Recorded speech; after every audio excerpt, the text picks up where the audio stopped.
I never imagined I'd be sharing my personal life on Reddit, but here I am, desperate for advice and maybe just some understanding. I'm Lily, 29F, a high school art teacher, and I've been married to Marcus, 32M, for 3 years. We dated for 2 years before getting married, and initially, everything seemed perfect. I met Marcus through a dating app back in 2018. I had just moved to the city for my teaching job and was feeling pretty lonely. My previous relationship had ended badly. My ex had cheated on me with a coworker, and I wasn't really looking for anything serious. Marcus's profile stood out because it was genuinely funny without trying too hard.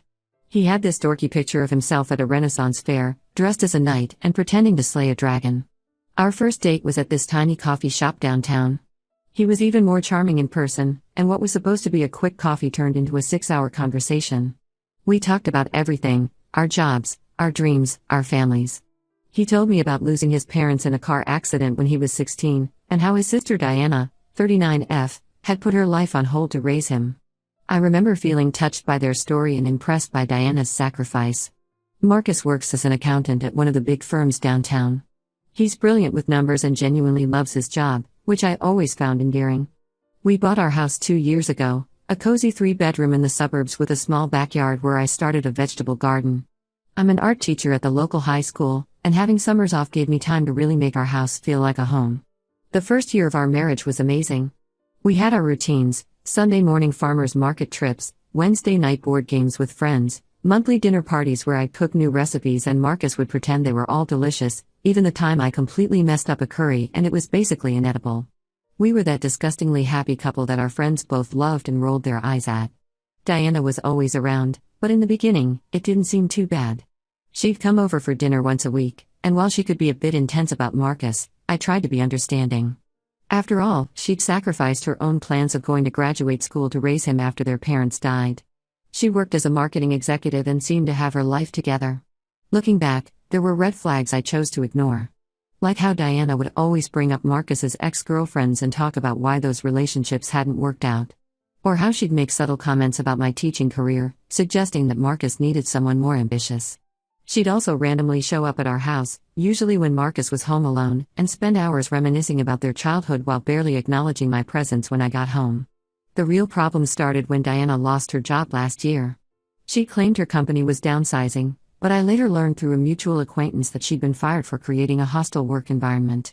Apparently, she'd made life impossible for any female coworker who got too friendly with her male colleagues. This should have been a warning sign, but Marcus was devastated for her and insisted we needed to help.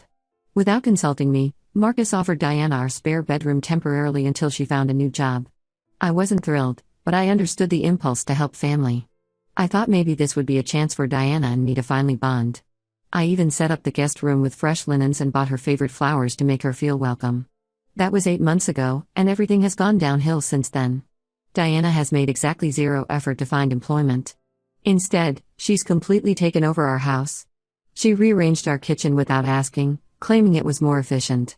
She threw out my collection of houseplants because she claimed they were attracting bugs. These were plants I'd been nurturing for years, including a peace lily my late grandmother had given me.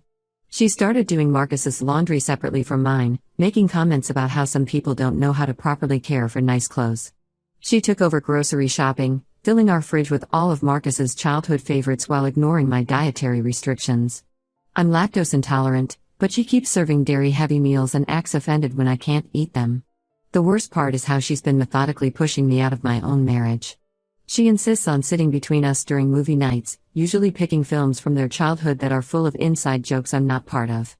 She monopolizes all our weekend plans with family activities where I'm clearly an outsider. Last month, she planned a surprise weekend trip for Marcus's birthday and didn't even tell me about it until the day before they left. Marcus seems completely blind to all of this. Whenever I try to discuss it with him, he defends her, saying I'm being too sensitive and that she's family. He reminds me of everything she sacrificed for him and how we need to support her during this difficult time. He doesn't see how she smirks when he takes her side, or how she's slowly creating distance between us. Last week, things came to a head when I discovered that Diana had been going through my personal belongings. I keep a journal, something my therapist recommended years ago for managing anxiety, and I found it had been moved from its hiding spot in my bedside table. Certain pages were dog-eared, pages where I had written about my frustrations with the living situation and Diana's behavior. She then used this information to tell Marcus that I was ungrateful and trying to come between siblings. She twisted my private thoughts and feelings, making it seem like I was plotting against their relationship. Instead of being angry at this massive invasion of privacy, Marcus suggested that maybe I should try harder to make Diana feel welcome, since she's clearly feeling insecure about her place in our family. He even suggested I apologize to her for writing those things. I lost it. Years of pent-up frustration came pouring out. I told Marcus that his sister was a manipulative person who had no intention of ever moving out, and that he needed to choose between having a wife or letting his sister control his life. He told me I was being unreasonable and that I needed to understand that his sister would always be part of his life. So I packed a bag and left. I'm staying with my college roommate Amy, 30F, right now, trying to figure out my next steps.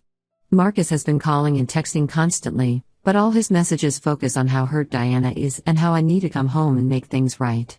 Not once has he acknowledged how I might be feeling or shown any understanding of why I left. I love Marcus, but I can't live like this anymore. Am I wrong for wanting my husband to prioritize our marriage over his sister's need to control every aspect of his life?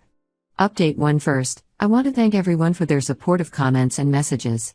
Reading your responses helped me realize I wasn't crazy for feeling this way. A lot has happened since my last post, and I needed time to process everything before updating. After staying with Amy for a few days, I decided to return home to have a serious conversation with Marcus. Amy helped me draft a list of reasonable boundaries that needed to be set if our marriage was going to work. These included a firm timeline for Diana to find a job and move out, respect for our privacy and personal space, and designated private time for just Marcus and me. What I found when I got home was worse than anything I could have imagined. Diana had moved into our bedroom, claiming she was keeping Marcus company while I was gone. She had taken down all our wedding photos, including the beautiful canvas print from our first dance that my mom had given us, and replaced them with old family photos of her and Marcus. Even my clothes had been moved to the guest room closet. The house looked completely different. My art supplies, which I usually kept in the spare room for my weekend projects, had been boxed up and moved to the garage because Diana needed more space. The kitchen had been reorganized again, and I noticed she'd thrown out the special tea collection I'd been building since college. Even the fridge magnets from our travels together were gone, replaced with old photos of Marcus and Diana as kids. When I confronted Marcus about all this, his response left me cold. He said that maybe it was for the best if I stayed away longer, as Diana was concerned about my negative influence on him. He revealed that Diana had shown him more entries from my journal, which I hadn't been able to find when I packed my bag, and convinced him I was trying to isolate him from his family. He actually suggested that our marriage had been a mistake because I clearly didn't understand the importance of family. I spent the next few hours going through our home, collecting important documents and personal items. Diana followed me around the whole time, making snide comments about how she always knew I would abandon her brother just like all the other girls who couldn't handle their special sibling bond. She kept reminding me how she had raised him and knew what was best for him. That comment sparked my curiosity, and I did something I should have done years ago. I reached out to Marcus's ex-girlfriends through social media. His college girlfriend, Rachel, responded almost immediately. Her story was eerily similar to mine. She and Marcus had dated for 3 years in college, and things were great until Diana lost her job and moved in with them temporarily. The same patterns emerged, Diana taking over their space, undermining their relationship, and Marcus always taking her side. Rachel eventually left after Diana accused her of stealing family heirlooms, which Diana had actually hidden herself. I also heard from Bethany, who dated Marcus for a year right before me. She warned me that Diana had started spreading rumors about her mental health after their breakup, telling mutual friends that Bethany was unstable and had threatened to harm herself when Marcus ended things. The truth was that Bethany had ended it after Diana installed cameras in their apartment for security without discussing it with her. I've contacted a divorce lawyer and started the process of legally separating our assets. Thankfully, the house is in my name as I made the down payment with my inheritance from my grandmother. I've had the locks changed and sent Marcus official notice through my lawyer that he and Diana need to move out within 30 days. Amy has been amazing through all of this. She's helped me set up security cameras around the house, the irony isn't lost on me, and is staying with me until Marcus and Diana move out. My brother Alex, 34M, has also been checking in daily and even hired a security service to drive by the house regularly after we found out Diana had been telling neighbors I was having mental health issues and had become dangerous. The hardest part has been going to work and acting normal while all this is happening. My students can tell something's wrong, but I'm trying to keep my personal life separate from my teaching. I'm thankful for summer break starting soon. I'll need that time to figure out my next steps. Update 2: The situation has evolved in ways I never expected. Marcus and Diana finally moved out, but not without creating more chaos.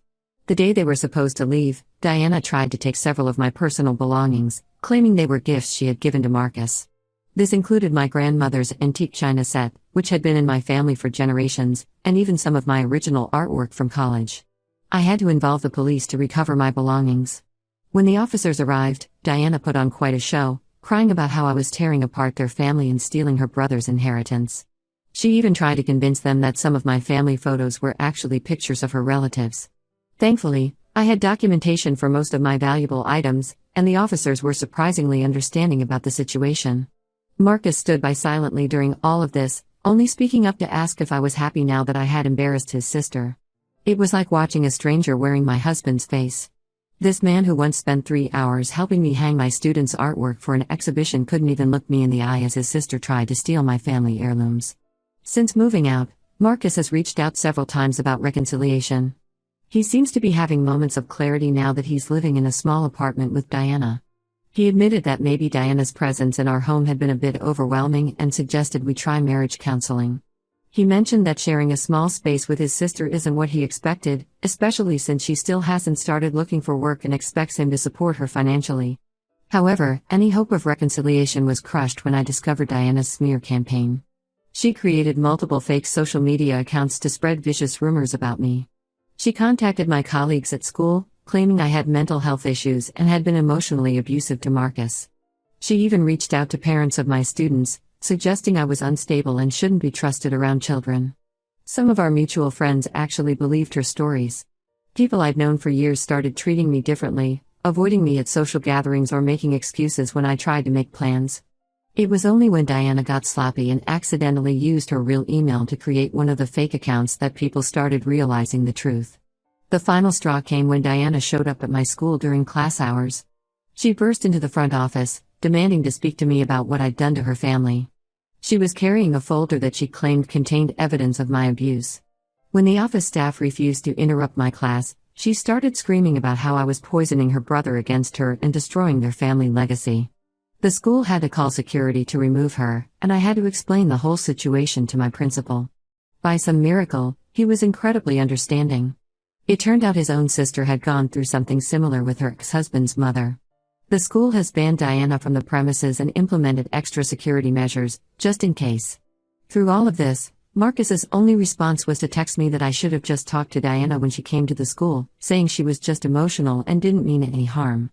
That's when I knew for certain that our marriage was truly over. Update 3: Life has started settling into a new rhythm, though not without some unexpected twists. The divorce is proceeding, and I've moved to a smaller house in a different neighborhood. I didn't tell anyone my new address except for my closest friends and family, but Marcus still showed up last week with flowers and a letter. I found out later that Diana had hired a private investigator to track me down. She claimed it was because she was worried about my mental state and wanted to make sure I wasn't planning to harm her brother. The investigator actually reached out to apologize after realizing the true situation. Marcus's letter was full of realizations that came too late. He wrote about finally seeing his sister's manipulation for what it is, about how living with her has opened his eyes to her controlling behavior. He mentioned that she's now claiming to be too traumatized by this whole situation to work and needs his support indefinitely. He's paying for her therapy, which she uses to talk about how I ruined their lives, and covering all her expenses while she heals. But it's too late for apologies or realizations. The trust is completely broken, and I've learned too much about who Marcus really is. A man who would stand by while his sister invaded my privacy, stole my belongings, and tried to destroy my career isn't someone I can ever trust again. I'm focusing on rebuilding my life. I've started teaching art classes at a local community center on weekends, which has been surprisingly healing. Creating art with people who just want to learn and express themselves has reminded me why I fell in love with teaching in the first place. My real friends have stuck by me, and I've made new ones through the community center. Amy still comes over regularly for wine and bad movies, and my brother checks in almost daily. I've even started dating again, though very casually and with much better boundaries. The legal system has been both a help and a frustration. The restraining order against Diana is in place, but enforcing it has been challenging. She still finds ways to monitor my life through mutual acquaintances, but I'm learning to care less about her actions. I've stopped reading Marcus's messages and blocked Diana's new social media accounts. Their drama feels increasingly distant, like a movie I watched rather than a life I lived. Some days are harder than others, but I'm finally starting to feel like myself again. To those who asked about legal action regarding Diana's harassment, my lawyer advised documenting everything but avoiding escalation unless absolutely necessary. For now, I'm choosing to focus on moving forward rather than fighting past battles. The best revenge, as they say, is living well.